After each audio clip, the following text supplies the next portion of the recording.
Bien, ¿qué tiempo me robaron?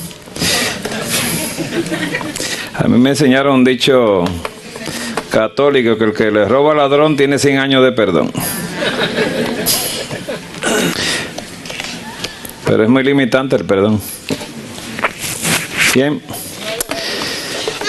Ustedes vieron algo como esto que yo introduje la vez pasada, ¿no? ¿Recuerdan? Sí, más o menos, ¿eh?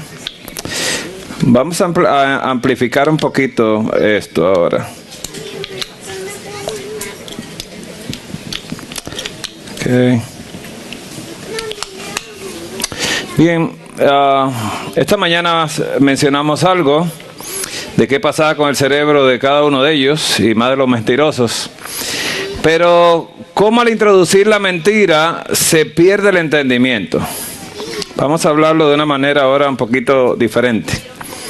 Vamos a estudiar algo para cuando se mencionen palabras se puedan entender. Aquí usted ve lo que se llama una sustancia blanca, y esta rosada se le llama sustancia gris. La blanca es esta, ¿no?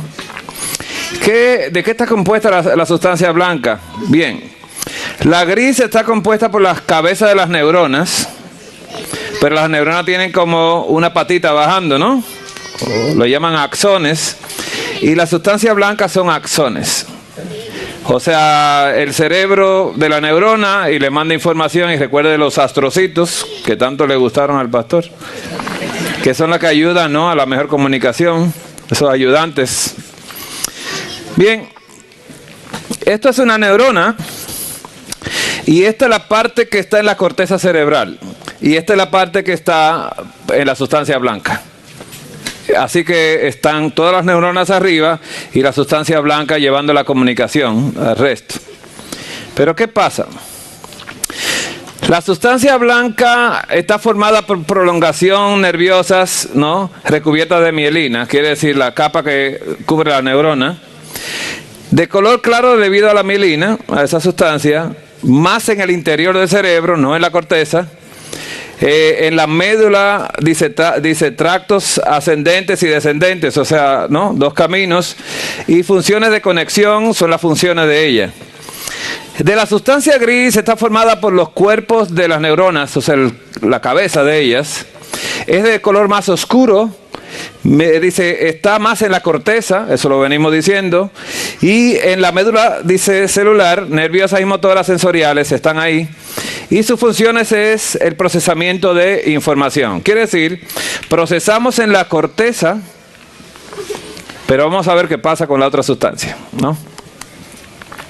Aquí volvemos a repetir las neuronas, ¿no?, y luego los axones, que son el cuerpo y yo bajando, ¿no? Aquí no están los astrocitos como lo vimos anoche, porque esto es un descubrimiento reciente, no tiene muchos años y todavía se está estudiando. Aquí vemos la conexión de neuronas, una conectándose con la otra, y así van conectándose todas las neuronas, se pasan la información. Por eso tenemos una mente asociativa completamente, porque una neurona se comunica con la otra, ¿no? Y así se van haciendo conexiones. Pues aquí vemos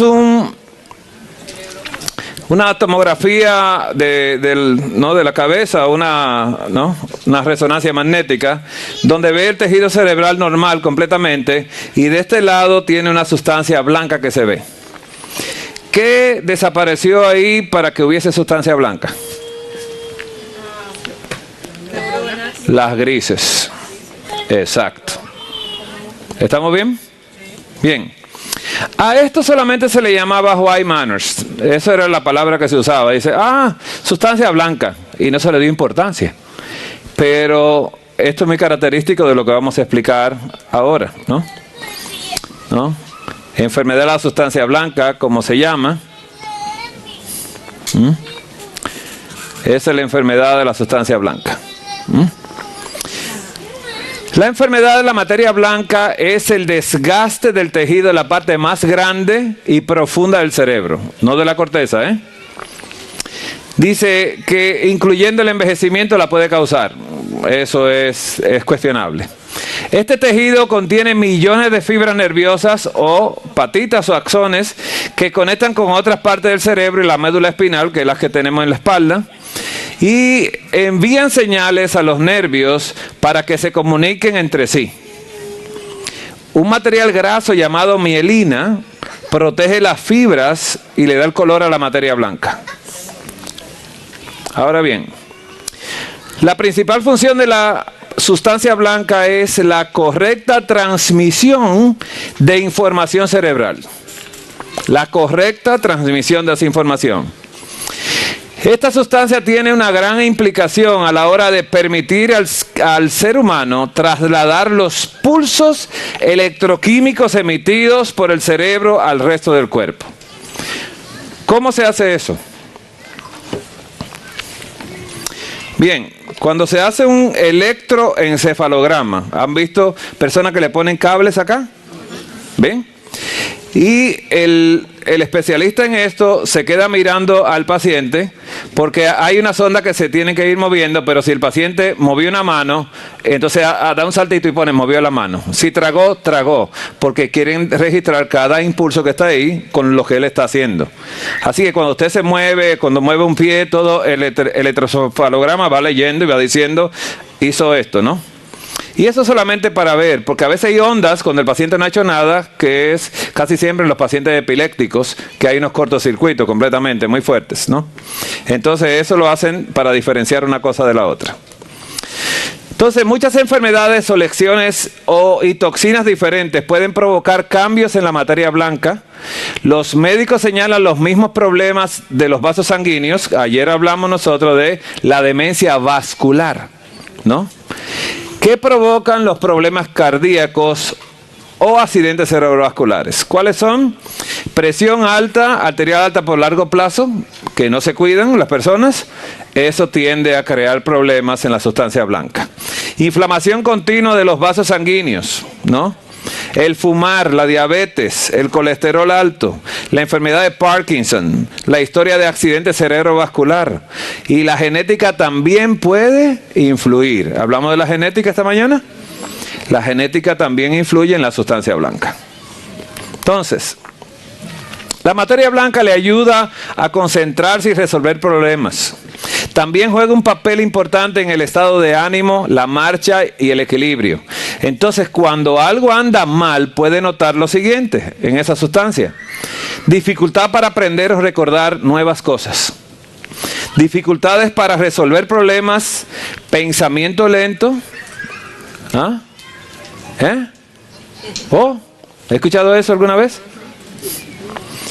Pérdida de la orina, depresión, problemas para caminar y problemas de equilibrio y más caídas también. Aquí vemos el cerebro. ¿Cuál es el normal de todo lo que vemos acá? El de la derecha. Y usted ve los otros como tienen sustancia blanca apareciendo, pero eso a menos que lleven a la persona y le hagan una resonancia magnética se va a tocar. Pero siempre veo personas y yo le digo, pero déjame ver los resultados, porque los médicos encuentran su sustancia y le dicen, why matters. Y digo yo, ok. Pero cuando yo lo veo, digo yo, oh no, esto es una cosa. No, pero me dijo que eso no era nada. Digo, es algo porque tú tienes un problema. Y no te lo encuentran, pero ya te lo encontraron. Pero no todos están hoy en día en eso. Eso es muy común. Cuando las cosas son comunes, a todo el mundo le pasa, pues lo dejan así. Porque parece ya de normalidad. Bueno, no dije eso, pero bueno. Aquí usted ve cómo las otras resonancias magnéticas aparecen en la sustancia blanca en el cerebro. Si a usted le han hecho un estudio de esto, por favor, léalo, ¿no? Es importante hacerlo. Aquí vemos la sustancia gris, ¿no? Y vemos la sustancia blanca, ¿no? Ahí vemos una caricatura que hicieron, ¿no? De una resonancia magnética, ¿no? De la corteza, ¿no? Del cerebro. Ahora bien, ¿qué se ha publicado acerca de esta masa cerebral llamada, ¿no? Sustancia blanca? Materia blanca cerebral, la neuroanatomía, la neurología clínica y correlaciones neuroconductuales. ¿Escuchó la palabra? De la conducta. Por eso esta mañana insistimos cómo a Abraham se le dañó la sustancia blanca y tenía problemas conductuales, los cuales su hijo lo heredó y se lo pasó a sus hijos. A la tercera, cuarta generación de los que le aborrecen, pero Abraham amaba a Dios. Es muy diferente. Ya, Dios le llamó amigo. Es importante esto, porque Dios trabaja con los pecadores. Porque Dios restaura a los pecadores. Porque nosotros somos lo más importante para Él. Porque eso mandó a Jesús. Lo mandó para los pecadores. No sé si usted se siente contento. Yo me siento muy importante porque yo le intereso a Dios. Digo, wow, tú estás interesado en mí. Digo, claro, bruto. Entonces, el Señor está interesado por nosotros. Y nos ama a nosotros. Porque nosotros no podemos hacer nada por nosotros mismos. Todo lo hace Dios. Por eso Él es el creador, el hacedor, el restaurador. Él lo es todo. El jabón de lavadores cuando nos ensuciamos. Mire. Neuroconductuales, la sustancia blanca. Mire qué interesante. El resumen de este estudio, porque no lo voy a leer todo como ayer. Dice que las lesiones de la sustancia blanca cerebral, WM, dan como resultado síndromes neuroconductuales focales, fenómenos neuropsiquiátricos y demencia. ¿Qué le pasó a Rey Saúl? ¿No le dijeron demente? Dice, locamente acecho. Pensaba que hacía cosas buenas él, pero eran cosas malas. Esa es mi silla, hermano. No, entonces la puede usar, ¿no? Pero yo vine para verlo de cerca, así que... Ah, no, está bien. La puedo usar. Le presento a ese hermano mío. Eso está soltero, mire. La sustancia blanca cerebral contiene vías de fibra que transportan axones, las patitas de las neuronas, que se unen en las áreas corticales cerebrales entre sí y con estructuras subcorticales por debajo de la corteza también, lo que facilita los circuitos neuronales distribuidos que sirven para la función de la sensoriomotora. ¿Quién se está moviendo aquí ahora mismo? Eso me lo está ayudando la sustancia blanca. ¿Estamos bien? Y cuando usted ve a una persona, ¿qué tiene entonces? Tengo Problema en la sustancia blanca. Así que los síntomas neurológicos y neuropsiquiátricos discretos resultan de las lesiones focales de sustancia blanca, mientras que el deterioro cognitivo, ¿qué es la cognición? ¿Qué me dice? El entendimiento. El deterioro cognitivo en múltiples dominios, como la demencia de sustancia blanca, ocurre en el marco de la enfermedad de la sustancia blanca difusa. Así se le llama esto, ¿no? Bien, aquí habla de la enfermedad de la sustancia blanca como biomarcador de enfermedad cerebrovascular a largo plazo y demencia. Cuando le ven hoy en día ya los neurólogos más experimentados, ven sustancia blanca y bueno, este paciente puede desarrollar demencia. Y es bueno que, si usted se lo ha hecho alguna vez, que busque que le entreguen los resultados para que lo lea, ¿no? Así se puede hacer algo para restaurar esto. Aquí volvemos a ver a este experto en mentira. Una mentira 1000 veces repetida se transforma en verdad. Eso se lo dijo el diablo a él. Y él la utilizó como ministro de propaganda en Alemania. Y realmente Hitler mató mucha gente. Y él fue el primero que procuró la matanza de judíos. Ojalá que no aparezca uno así para los adventistas. Mire. Esa mentira que usted escucha, que usted se cree, porque hay gente que se la cree, se la puede creer. Dice acá, localización del aumento de materia blanca prefrontal, escucha la palabra, frente, en mentirosos patológicos. ¿Usted cree que Jacob era mentiroso patológico? ¿Era mentiroso? ¿Abraham era mentiroso? ¿Cómo Dios ama al pecador? Mire, el proyecto de Abraham delante de los ángeles fue un proyecto interesante. Porque dijo Dios, yo voy a ser un hombre de fe. Dice, pero ya tiene fe. Dice, no, es lo que menos tiene, yo lo voy a hacer.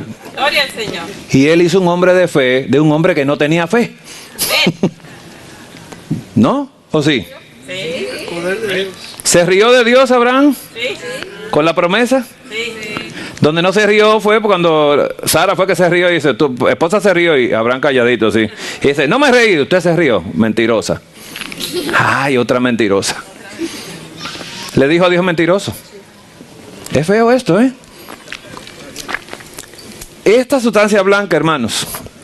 Mire, un análisis de las regiones prefrontales, y ponga atención a la palabra prefrontal porque luego vamos a ir a ver qué es prefrontal en neurología, ¿no? Daños en las regiones prefrontales. Dice así, órbito frontal, que de esa Abraham tenía mucho daño. Dice que fue con un aumento de la sustancia blanca en los mentirosos, esa zona. Los mentirosos mostraron un aumento significativo de la materia blanca en la corteza inferior, media y órbito frontal. Órbito de la órbita del ojo y frontal acá. Usted lo verá ahora, ¿no? En comparación con los controles antisociales respectivamente y los controles normales. Estas personas tenían problemas en esas áreas. Y vamos en un momentito a leerlo. Dijimos lo que dijo Adán. ¿Qué dijo Abraham? Diré que mi hermana.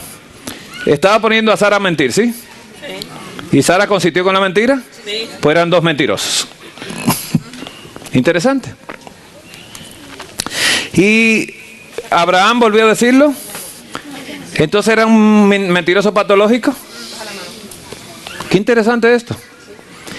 ¿Sabes lo que hace la gente de excusa? Dice, no, tú sabes, yo tuve que hablar una mentirita piadosa. ¿Escuchas la mentira piadosa? Mentirita blanca. Mentirita blanca, pues tú sabes que yo necesitaba esto, aquello. ¿Sabes lo que es la mentira? Mentira. Y ya no hay otra cosa. La gente lo pone pequeñito. No, pero es una mentirita pequeña, sabes que yo necesitaba entrar y entonces me lo estaban prohibiendo. Digo, no me haga cuento a mí porque ya tú te estás dañando el cerebro. Lo que hizo Isaac en Gerar también, que dijo que era su hermana, lo heredó de su papá y de su mamá. Y cuando Jacob le dijo a su papá, yo soy Esaú, tu primogénito. Y cuando él le preguntó dudando, dijo, yo soy. Dos veces, digo, no, es que aquí somos mentirosos desde el abuelo. ¿Vamos bien por ahí? Mire, hermanos. Una cosa que yo he tenido que trabajar toda mi vida con mi hijo. Porque su abuela tendía a decir mentiritas, pero era por buena gente, ¿no? Y eso es una cosa que no me gustaba. Entonces yo dije, wow, cuando mi hijo nació, tuve yo que empezar un trabajo con mi hijo de pequeño, siendo un niño todavía, de enseñarle las consecuencias de mentir. Y él rompía cosas en la casa, porque era un muchacho. Los varones rompen toda la casa, las hembras no, pero los varones sí. Pero gracias a Dios por los varones, ¿no? Porque ayudan a Jondipo. Entonces a él, cuando yo llegaba a la casa, mi hija me decía, papi, se portó mal y por eso rompió tal cosa. Y yo llegaba, me tranquilizaba, lo llamaba a la habitación, mi amor, vamos a hablar. Y nos arrodillamos, orábamos, y le digo, mi amor, mira, si tú me dices la verdad, no te voy a pegar. Y no va a pasar nada. Pero si me dice la mentira, te voy a pegar bien fuerte. Porque yo tenía que derrumbar eso. Porque la mentira es que recompensa o castigo. Castigo. ¿Y la paga del pecado? Muerte. Pero no le iba a matar a mi hijo. Y así empecé yo. Y cuando él veía, decía, lloraba y decía, es verdad, papi, yo lo hice. Yo te dije que no, pero yo lo hice. Digo yo, ok, te vas a quedar castigado aquí en la habitación. Pues te dije, no te iba a pegar. Yo te llamo cuando termine el castigo. Y ahí se quedaba. Y lloraba mucho. Y ya la segunda vez fue más fácil. No se negó. Dijo, papi, yo lo hice. Antes de yo ver lo que había roto. Pues siempre rompían cosas, ¿no? No sé por qué, pero bueno, sí. Y así trabajé con mi hijo todo el tiempo. Y siempre dije, a mí me da la verdad aunque me duela. Pero quiero la verdad. E insistí en eso. Y cuando yo escuchaba que la abuela le aconsejaba cosas, digo yo, mi amor, Dios está escuchando lo que tú estás hablando. Es verdad, papi. Digo yo, no le haga caso a nadie, a Dios solamente. Dios odia la mentira, aunque ama al mentiroso. Una cosa que no vamos a entender, pero bueno. Entonces me ha costado mucho esto porque viví en un hogar donde mi papá no era mentiroso. Él solamente vivía su vida. Pero ¿qué pasa con la corteza orbitofrontal? Es la región del lóbulo frontal del cerebro relacionada con el procesamiento cognitivo del entendimiento de la toma de decisiones. Y esa es una de las más afectadas cuando uno miente. Entonces uno no toma las decisiones correctas. Porque esa órbita, mira cómo lo señalan aquí los neurólogos, ¿no? Por donde están los ojos. Esa parte del cerebro que se conecta con por eso se llama órbito frontal, está en la frente y en la zona orbital, donde ve el ojo. ¿Qué pasa con esto también? Que el síndrome orbitofrontal, se le llama en neurología, es un síndrome de neuropsiquiátrico, escucha esta palabra, con síntomas que afectan los dominios cognitivos de entendimiento, afectivo y conductual. Cambia la conducta, alterando algunos de los rasgos que nos definen como especie, dice, como la flexibilidad cognitiva y la regulación afectiva. Todo eso lo hace ese síndrome orbitofrontal, que se da en ¿quiénes? En los mentirosos. Así que la mentira, ¿Adán habló mentira a Dios? Sí. La mujer dijo a la serpiente. A mí me gusta como dice la palabra. La mujer siendo engañada, pero no dice que el hombre fue engañado. Pecó a propósito. A propósito. Así que esto que leímos esta mañana, realmente estos daños son heredados completamente. Y lo leímos en los estudios de la herencia, la genética. Bien. En resumen, el estudio dice que esas subregiones prefrontales, utilizando imagen de resonancia magnética, los mentirosos mostraron un aumento relativamente generalizado de la sustancia blanca en 23 a 36% en esos lugares y órbitos frontales también, ¿no? Eso fue lo que sucedió acá. Y este aumento de la sustancia blanca puede predisponer a algunas personas a la mentira patológica. Cuando se entra una mentira, ya se dañó esa parte, y si insistimos, ya eso se vuelve una normalidad. Y la gente son mentirosos. Totalmente. Y eso hay que reparar el cerebro para hacer estas cosas. ¿Con qué se repara el cerebro? Con la alimentación. ¿Y la obediencia? Hay que obedecer a Dios. Número 1, ¿no? Bien. Aquí vamos a hablar de esta parte, esta materia blanca prefrontal en mentirosas patológicas. Mentirosas patológicas. En el abstracto dice que los estudios han demostrado una mayor activación bilateral de ambos lados en la corteza prefrontal, en ambas, ¿no? Cuando los individuos normales mienten. ¿Qué hice yo? Cuando los individuos normales mienten, pero no se han realizado estudios de imágenes estructurales de individuos engañosos. Así que este fue el abstracto para hacer un estudio, porque solamente vieron actividad en esa área, pero vamos a ver cuando las personas son engañosas. Los objetivos del estudio fueron evaluar si los individuos engañosos muestran anomalías estructurales en el volumen prefrontal de la materia gris y la blanca también. ¿Y qué llegaron ellos, no? El método que se usó, los volúmenes prefrontales de materia gris y blanca se evaluaron mediante imágenes de resonancia magnética estructural de 12 individuos que mienten, engañan y engañan patológicamente, que son mentirosos. 16 controles antisociales y 21 controles normales. ¿Qué pasó en el resultado? Que los mentirosos mostraron un aumento de 22 a 26% en la sustancia blanca prefrontal, la blanca, y una reducción de 36 a 42% en las porciones prefrontales de gris blanco en comparación con los controles antisociales y los controles normales. Estas personas pues se dañan el cerebro cuando mienten. Por eso, ¿qué va a hacer Dios con la mentira? ¿Quién me dice? No entraron al cielo. No, pero ¿qué va a hacer con la mentira?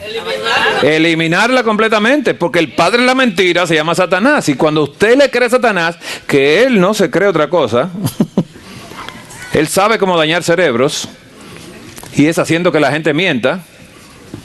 ¿Le ha preguntado usted una vez, ¿tú me amas, mi amor? Claro.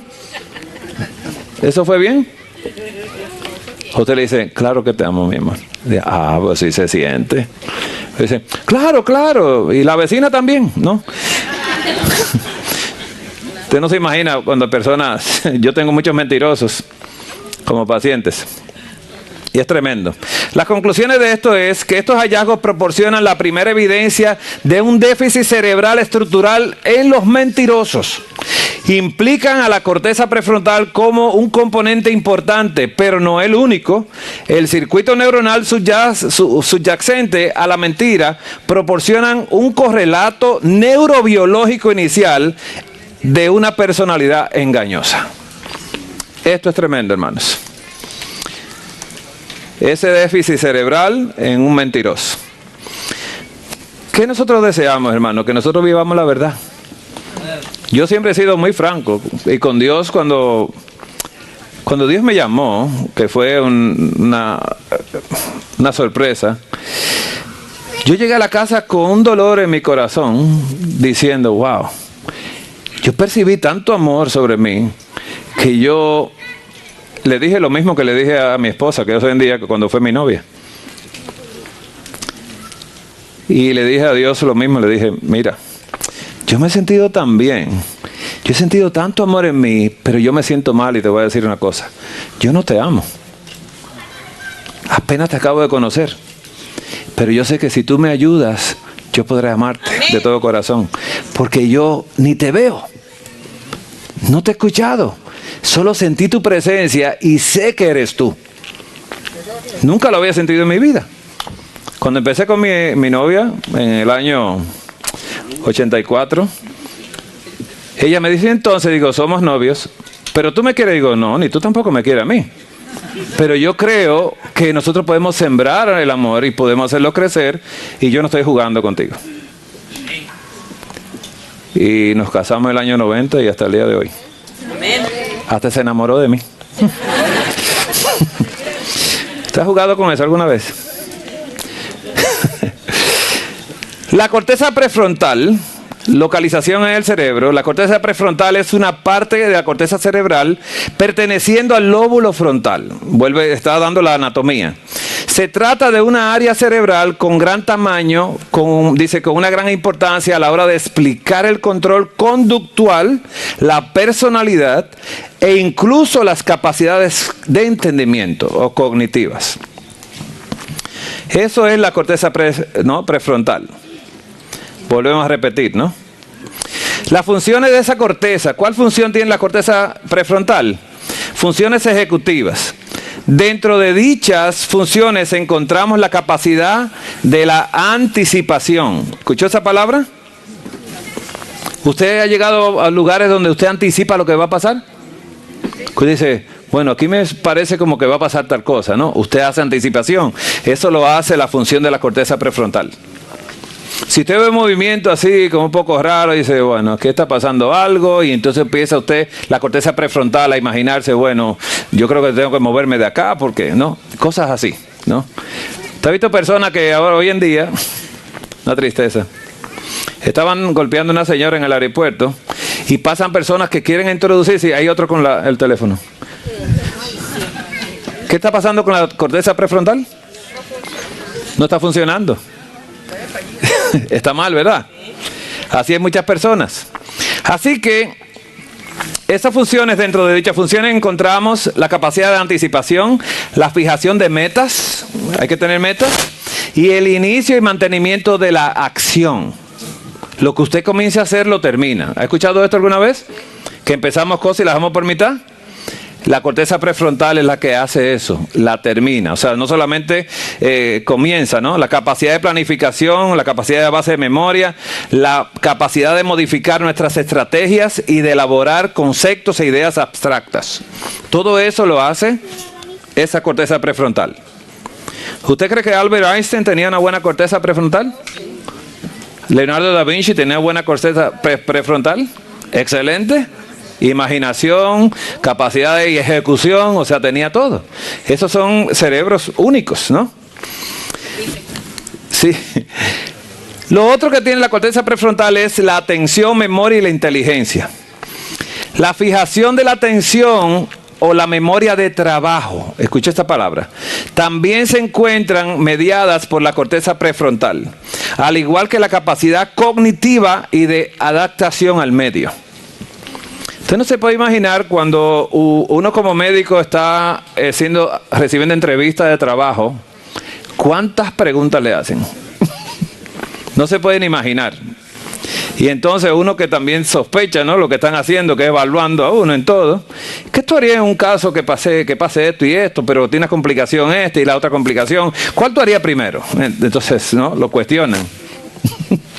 Entonces, ellos quieren saber si mi corteza prefrontal está trabajando bien, ¿no?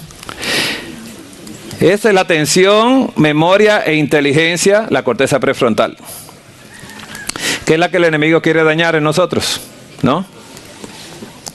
Lo que Dios hace por nosotros, hermano. Amén.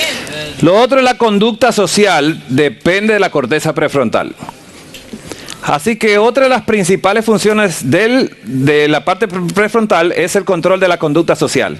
En base a nuestras interacciones y al aprendizaje extraído, tanto de ellas como el resto de la información que captamos, somos capaces de regular nuestras expresiones y comportamientos. Sentir empatía. ¿Usted ha visto esta palabra hoy en día en las personas? Esto está desapareciendo. Dice restringir la conducta a base de posibles consecuencias y considerar otros puntos de vista ajenos, dice, al propio. Pero esto de empatía hoy en día es muy difícil encontrar empatía. Muy difícil, hermanos. Eso es bien. Yo creo que es algo en extinción hoy en día. La motivación está en la corteza prefrontal, órbito frontal también. Y es vincular emoción y cognición, o sea, la emoción tiene que tener cognición, porque si no tiene entendimiento, ¿cómo me emociono? ¿No? Y hay mucha gente que hoy en día solamente se emociona, pero no sabe por qué. Y dicen una palabra, hermana, dice, me da sentimiento. ¿He escuchado eso alguna vez? Digo yo, ¿qué tipo de sentimiento? Bueno, vincular emoción y cognición de manera que establezcamos un plan para llevar a cabo determinadas acciones es también debido a un buen funcionamiento de la corteza prefrontal. Así somos capaces de motivarnos y dirigir nuestra conducta a la consecución de una meta que nos seduce. Algo que le llama atención, oye, yo quisiera hacer tal cosa, ¿no? Y tiene que tener esa corteza prefrontal bien para que pueda trabajar con la motivación. La emocionalidad está en la corteza prefrontal. Y si bien el sistema límbico, que es donde están las emociones, dice, el que mayor vinculación tiene con el terreno de las emociones, la región prefrontal del cerebro tiene una gran importancia tanto a la hora de percibir como de expresar las emociones, traduciéndolas a reacciones fisiológicas y permitiendo su control consciente. ¿Qué usted está viendo hoy en día? Que hay muchas personas que no saben lo que están haciendo. Usted ha escuchado a personas que dicen, yo te amo tanto, pero le pega. ¿Qué está pasando con su emocionalidad de la corteza prefrontal? Y, no, perdóname, eso no vuelve a pasar, y le vuelve a pasar. ¿Ha visto esto? Sí. ¿Comportamientos repetitivos? O ella, él. O sí, a la esposa, a mí me pegan en la casa, pero bueno. Lo que hace el amor, miren. Lesiones en esta área cerebral. ¿En cuál estamos hablando? Corteza prefrontal. La presencia de lesiones en el área prefrontal puede provocar graves alteraciones en la psique, la mente, y las capacidades de las personas. Concretamente puede generar pérdida de la expresión emocional, especialmente a nivel facial. Usted ve una persona que no se inmuta, se queda así como, bueno. Déficit en el control de los impulsos, desinhibición, dice, no, se desinhibe, cambios de personalidad, conducta antisocial, hipersexualidad, pregúntenle a Jacob, ¿no? La hiperoralidad, fallos graves en planificación, capacidad de juicio y aplazamiento de recompensas. También pensamientos aplanados, lentos y con poca capacidad creativa. ¿Sí o no? Yo no sé, pero Jacob fue la persona con más esposas que yo conozco en la Biblia, ¿no? Y decía, no, que eso era permitido en la cultura. ¿Cuál es la cultura de Dios? Creó una mujer para un solo hombre. ¿Eso lo hizo Dios? ¿Y qué dice el Nuevo Testamento? Que cada cual tenga a su esposa en santidad. Pues no dice, sea como Jacob. Hermanos, todo esto le he querido dar una importancia, porque esta mañana hablamos, pero esta es la parte científica de cómo se daña la corteza prefrontal en los mentirosos, ¿no? En estas personas que mienten para salvarse de las situaciones, ¿no? Todo esto es grave para el cerebro y el que más los conoce esto es Dios. Por eso Él envió a Jesús para sanar el corazón de nosotros. Amén. Así que en psiquiatría, esta es una revista colombiana de psiquiatría, interesantísima. Menciona acá en esta revista los múltiples rostros del síndrome orbitofrontal. Orbitofrontal. Dice aquí los múltiples rostros. Quiere decir que los psiquiatras ven a una persona con ese problema que cultivaron, y aunque ellos saben son mentirosos, no se meten en la mentira, solamente trabajan con la enfermedad mental. Entonces dice acá que el síndrome orbitofrontal es un síndrome neuropsiquiátrico, como ya dijimos, con síntomas que afectan los dominios cognitivos, afectivos y conductual, alterando algunos de los rasgos que nos definen como especie, como la flexibilidad cognitiva y la regulación afectiva, que ya mencionamos anteriormente. Esto fue un estudio muy interesante publicado en esta revista de psiquiatría y publicado aquí en Estados Unidos también. Me parece interesante. Así que Proverbios 4:23 dice, sobre toda cosa guardada, guarda tu corazón, porque de él mana la vida. Lo que más debemos de guardar es esto, ¿no? El corazón, nuestro cerebro, ¿no? De esas avenidas del alma. Entonces, con esto ya yo me voy a mi casa, porque ustedes ya se despidieron. Hermanos, ¿alguna pregunta? No creo que... Así que, hermano, gracias por todo y váyanse a dormir ya, ¿ok? Que está bueno. Una manera de terminar muy interesante. Dios le bendiga, hermanos.